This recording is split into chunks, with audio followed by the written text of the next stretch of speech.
आज नरसिंगों के पर्व की पवित्र सभा है।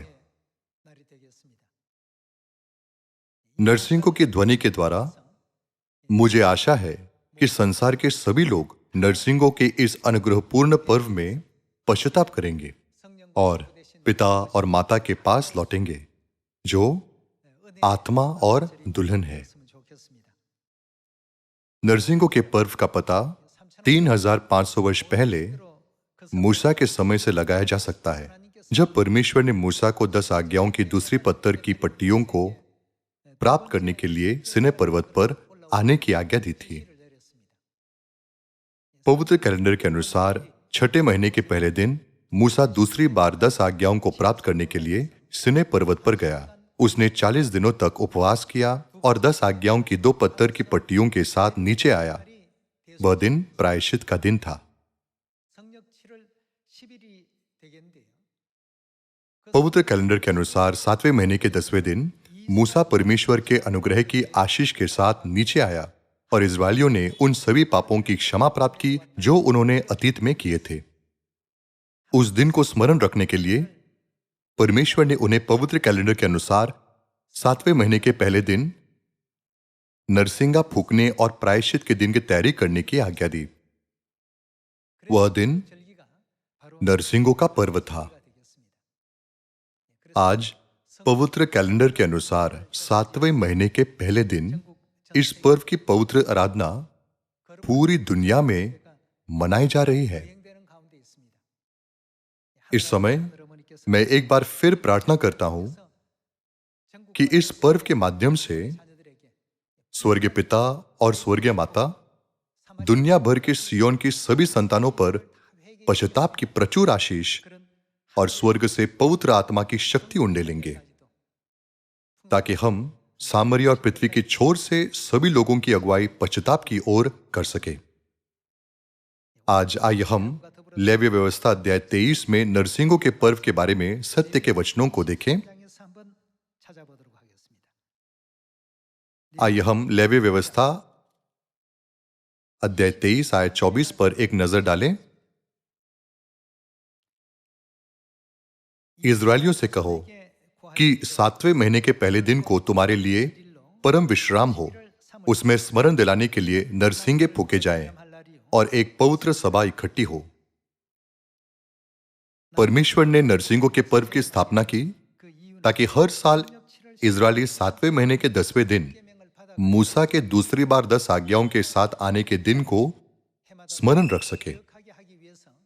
इसलिए उन्होंने 7वें महीने के पहले दिन पश्चाताप का नरसिंगा फूका और सभी इजरायलियों से कहा, अब से 10 दिन बाद परमेश्वर की ओर से छुटकारे का अद्भुत अनुग्रह तुम्हें दिया जाएगा। परमेश्वर के सामने उन सभी पापों और अपराधों का अंगीकार करो जो आपने पूरे वर्ष में किए हैं। नरसिंगे कई प्रकार के होते हैं और प्रत्येक नरसिंगे की ध्वनि का एक अलग अर्थ हो सकता है। नरसिंगों के पर्व पर फूके जाने वाले नरसिंगे की ध्वनि का अर्थ सभी इस्राएलियों को पश्चाताप करने का आग्रह करना है। इस प्रकार हमारे लिए पश्चाताप करना महत्वपूर्ण है, लेकिन हमें अपने साथ साथ दुनिया के सभी लोगों को पश्चाताप करने के लिए हमारे नरसिंगे की आवाज और हमारी चिल्लाहट के लिए प्रयास करना चाहिए, ताकि वे भी परमेश्वर के पास लौट सके। आइए हम मत्ती अध्याय 4 पर जाएं। आइए हम मत्ती अध्याय 4 आयत 17 पर एक नजर डालें। आज आइए हम देखें कि बाइबल पश्चाताप के बारे में क्या कहती है। मत्ती अध्याय 4 आयत 17। उस समय से यीशु ने प्रचार करना और यह कहना आरंभ किया, मन फिराओ, क्योंकि स्वर्ग का राज्य निकट आया है। यीशु ने पापियों से मन फिराने का आग्रह इसलिए किया क्योंकि स्वर्ग का राज्य बहुत निकट आया है। उनके संदेश का अर्थ है कि यदि हम पश्चाताप न करें तो हम स्वर्ग के राज्य में प्रवेश नहीं कर सकते। यदि तुम पूरी तरह से पश्चाताप न करो तो तुम स्वर्ग में प्रवेश करने न पाओगे। इसलिए तुम्हें पश्चाताप करना चाहिए। यीशु के संदेश में यह पुकार भी शामिल है कि स्वर्ग जाने में सक्षम न होने का अर्थ यह है कि हम नरक में जाएंगे। इसलिए यीशु ने कहा, मन फिराओ क्योंकि स्वर्ग का राज्य निकट है। जब हम इस युग पर चिंतन करें जिसमें हम जी रहे हैं, तो बाइबल में भविष्यवाणी की गई सभी विपत्तियां हम पर बरस रही है। इसलिए मत्ती अध्याय 4 आयत 17 में लिखा है, मन फिराओ क्योंकि स्वर्ग का राज्य निकट आ रहा है, स्वर्ग का राज्य करीब आ रहा है। चूंकि परमेश्वर के न्याय का दिन निकट है, जब वह स्वर्ग जाने वालों को नरक में जाने वालों से अलग करते हैं, इसलिए हमें अधिक सतर्क रहना और पश्चाताप पर ध्यान केंद्रित करना चाहिए। आइए हम यजेकेल अध्याय 18 आयत 30 पर जाएं। अध्याय 18 आयत 30। प्रभु यहोवा की यह वाणी है, हे इज़राइल के घराने, मैं तुम में से हर एक मनुष्य का न्याय उसके चाल चलन के अनुसार ही करूंगा। पश्चाताप करो और अपने सब अपराधों को छोड़ो, तभी तुम्हारा अधर्म तुम्हारे ठोकर खाने का कारण न होगा। परमेश्वर कहते हैं, पश्चाताप करो और अपने सब अपराधों को छोड़ो। हमारे सभी पापों को छोड़ना ही पश्चाताप का अर्थ है।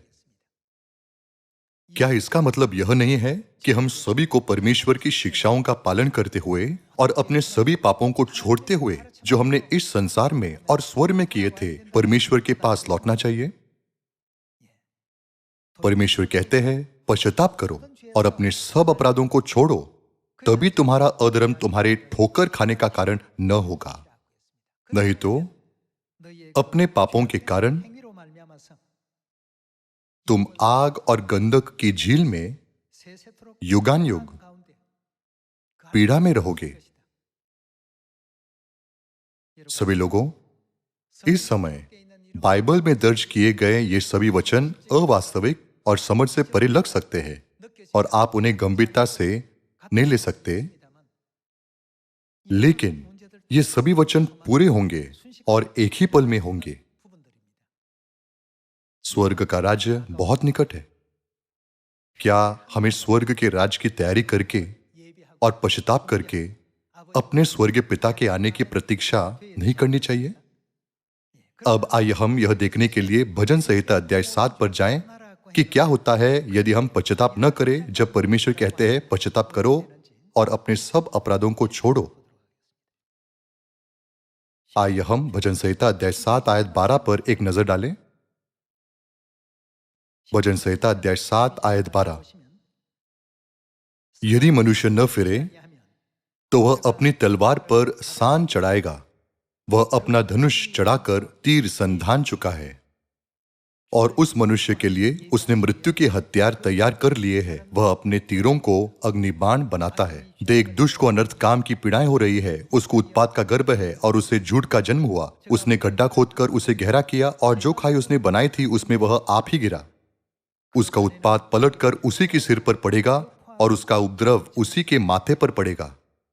मैं यहोवा के धर्म के अनुसार उसका धन्यवाद करूंगा और परम प्रधान यहोवा के नाम का भजन गाऊंगा।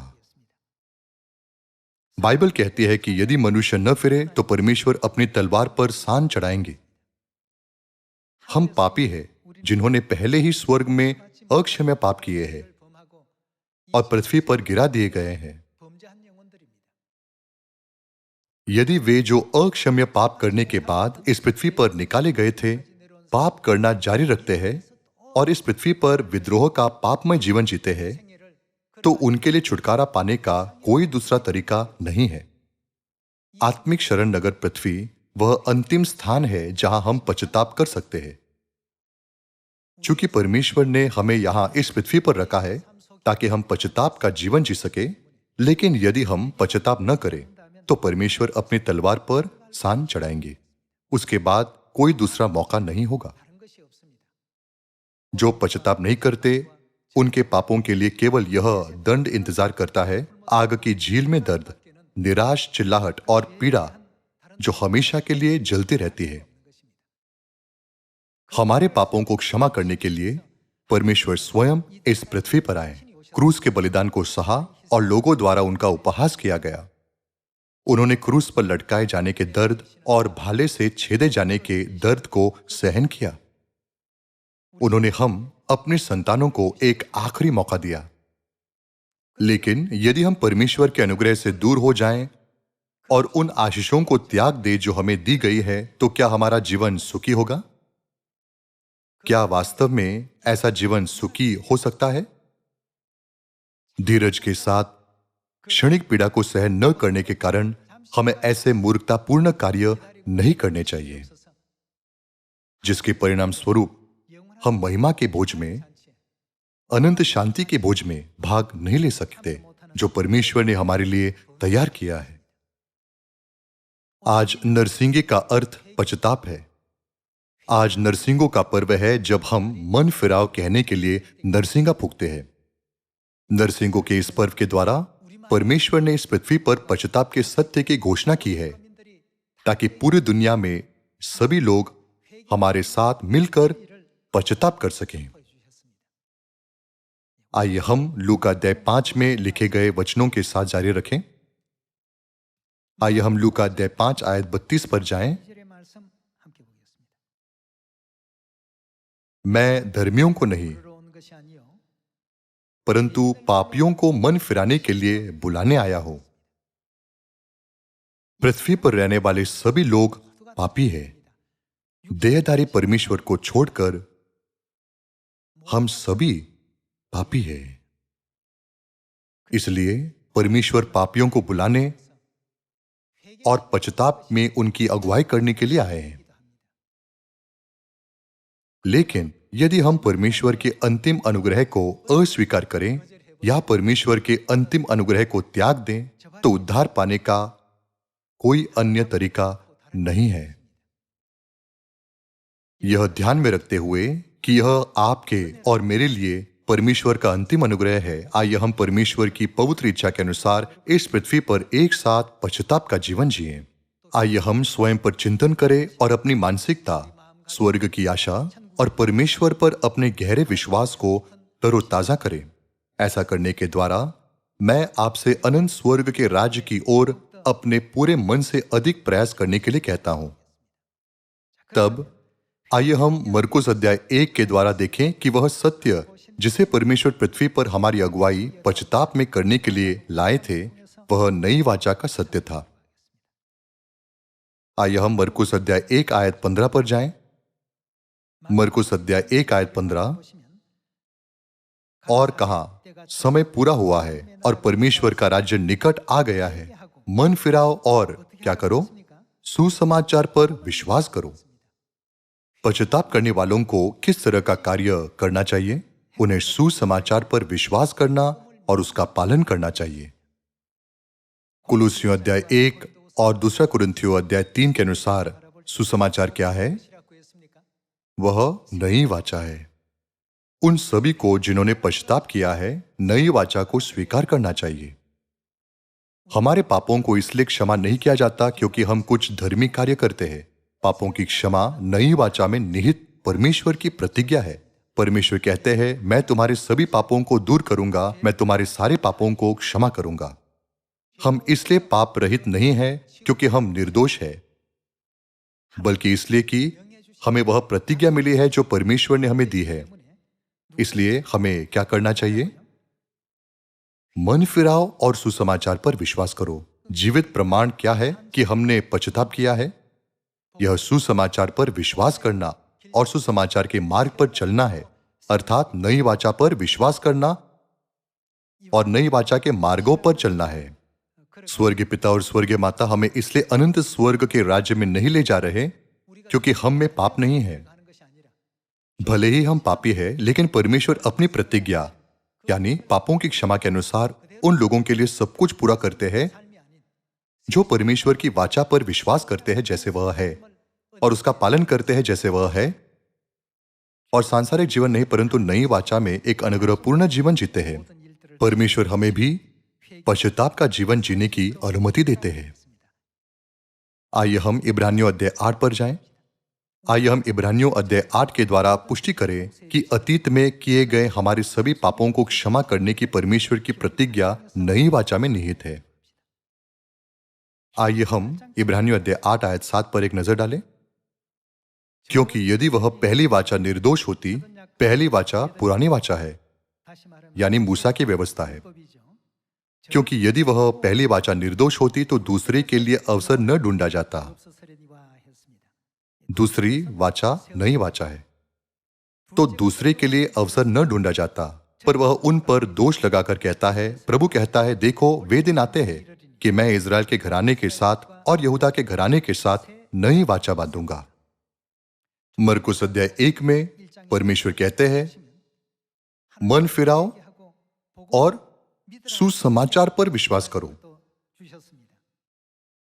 इस पृथ्वी पर उनका देह धारण करके आने का कारण पापियों को पश्चाताप में अगुवाई करना था, और इस पृथ्वी पर आने पर उनके लिए सबसे महान कार्यों में से एक नई वाचा के सत्य को स्थापित करना था।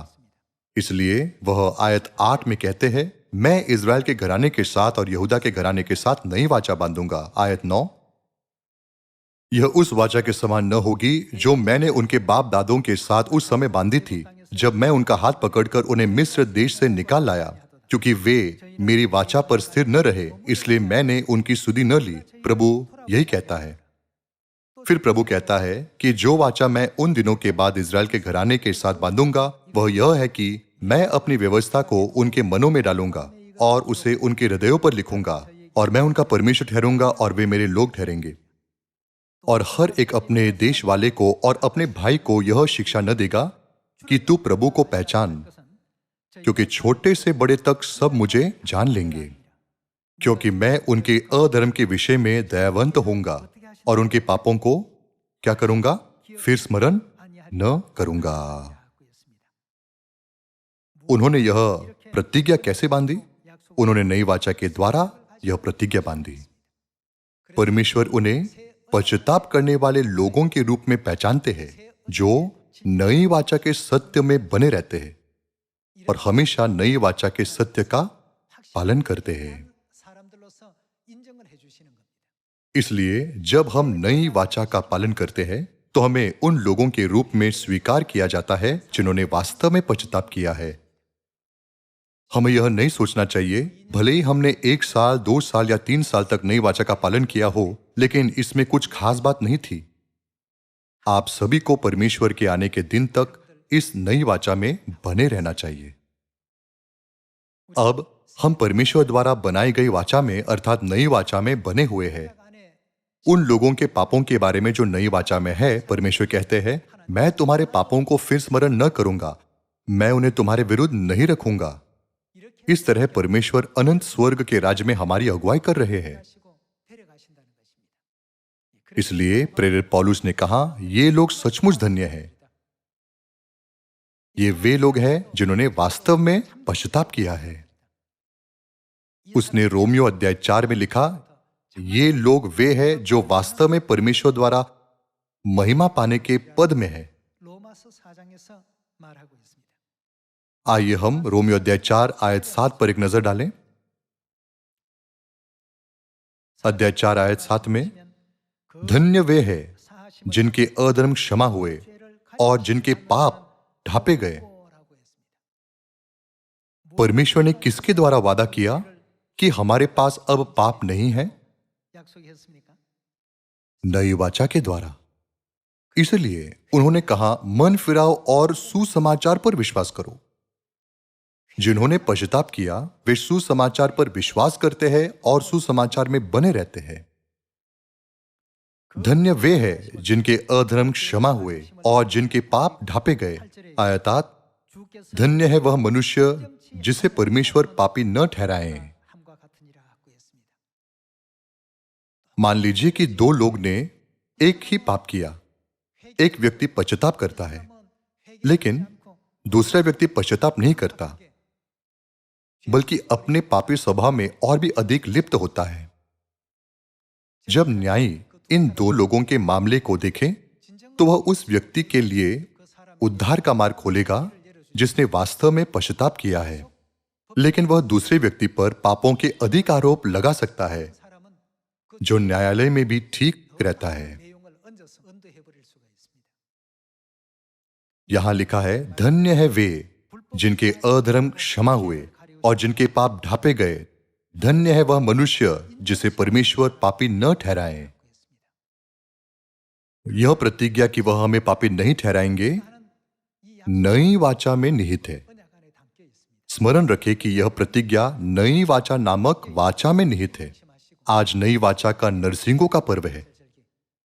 संसार के लोगों के लिए जो वाचा से बाहर है, यह दिन अप्रासंगिक है, लेकिन जो नई वाचा में है उनके लिए यह पर्व वास्तव में बहुमूल्य है। यदि हमारे द्वारा स्वर्ग में किए गए पापों को उजागर किया जाए और स्वीकार किया जाए, तो हम कभी भी स्वर्ग के राज्य में नहीं लौट पाएंगे। इसलिए लूका रचित सुसमाचार में जब यीशु ने नई वाचा स्थापित की, तब उन्होंने स्पष्ट रूप से कहा, मैं यह तुम्हारे लिए कर रहा हूं। आइए हम लूका अध्याय 22 आयत 19 पर जाएं। आयत 19। फिर उसने रोटी ली और धन्यवाद करके तोड़ी और उनको यह कहते हुए दी, यह मेरी देह है जो तुम्हारे लिए दी जाती है। मेरे स्मरण के लिए यही किया करो। इसी रीति से उसने भोजन के बाद कटोरा भी यह कहते हुए दिया, यह कटोरा क्या है? यह कटोरा मेरे उस लहू में जो किसके लिए बहाया जाता है? तुम्हारे लिए बहाया जाता है। नई वाचा है। नई वाचा सुसमाचार है। यदि पापी स्वर्ग में किए गए अपने पापों की क्षमा पाए बिना उन्हें उठाते हैं, तो इन पापियों के लिए स्वर्ग के राज्य में लौटने का कोई तरीका नहीं है। लेकिन जैसा कि हमने पहले रोमियो अध्याय 4 में पढ़ा, परमेश्वर ने उनके पापों को ढांप दिया है। भले ही वे पापी है, लेकिन परमेश्वर ने उनके पापों को अनजाने में किए गए पापों के रूप में स्वीकार करते हुए उन्हें पाप रहित माना। हमें एक बार फिर स्मरण रखना चाहिए कि इस उद्देश्य के लिए परमेश्वर ने इस पृथ्वी पर नई वाचा की स्थापना की।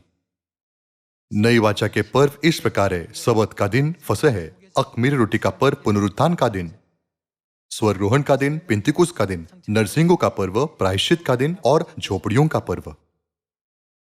न केवल पर्वों के नियम है, बल्कि निम्नलिखित शिक्षाएं भी है। नई वाचा में एक दूसरे से प्रेम रखो, यत्न से सुसमाचार का प्रचार करो और परमेश्वर में एक दूसरे की सेवा करो। आइए हम एक भी शिक्षा की उपेक्षा किए बिना इन शिक्षाओं का पालन करें। आइए हम अंत तक पिता और माता द्वारा दी गई सभी शिक्षाओं का पालन करें, ताकि हम अनंत स्वर्ग के राज्य में प्रवेश कर सकें। यहां लिखा है, यह तुम्हारे लिए बहाया जाता है। क्या यीशु ने भी यह नहीं कहा, नई वाचा मेरे लहू में है? यह कटोरा मेरे उस लहू में जो तुम्हारे लिए बहाया जाता है नई वाचा है। जब हम लूका अध्याय 22 आयत 20 और मत्ती अध्याय 26 को देखते हैं, तो इसका क्या अर्थ है कि यह मेरे लहू में है?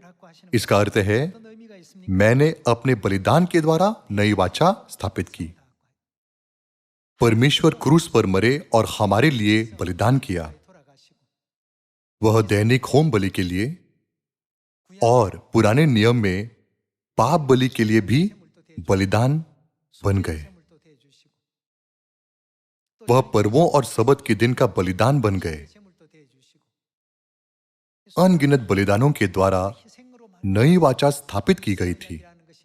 इसलिए जब हम नई वाचा के बारे में सोचते हैं, तो हमें यह नहीं सोचना चाहिए कि शनिवार को एक बार आराधना करना नई वाचा है, या पर्व पर एक बार आराधना करना नई वाचा है। मैंने इसे अपने लहू से स्थापित किया है। इस अभिव्यक्ति के द्वारा हमें हमेशा याद रखना चाहिए कि परमेश्वर ने हमें छुड़ाने और बचाने के लिए कितना प्रयास किया। नई वाचा यूं ही नहीं बनाई गई थी। यदि नई वाचा केवल इन शब्दों से स्थापित की जाती है, यह नई वाचा है, तो नई वाचा का मूल्य महत्वहीन हो सकता था। लेकिन उन्होंने हमारे बदले हमारे सभी पापों को उठाया और कहा, यह नई वाचा मेरी बलिदान के द्वारा स्थापित की गई है। नई वाचा के नियम पिता के बलिदान और माता के बलिदान द्वारा बनाए गए थे। इसे न केवल बनाया गया था, बल्कि इसे परमेश्वर के जीवन की कीमत पर स्थापित किया गया था। सभी लोगों, हम केवल इसलिए नरसिंगों का पर्व नहीं मना रहे क्योंकि यह पवित्र कैलेंडर के अनुसार 7वें महीने का पहला दिन है। प्रत्येक आराधना में परमेश्वर के बलिदान शामिल है।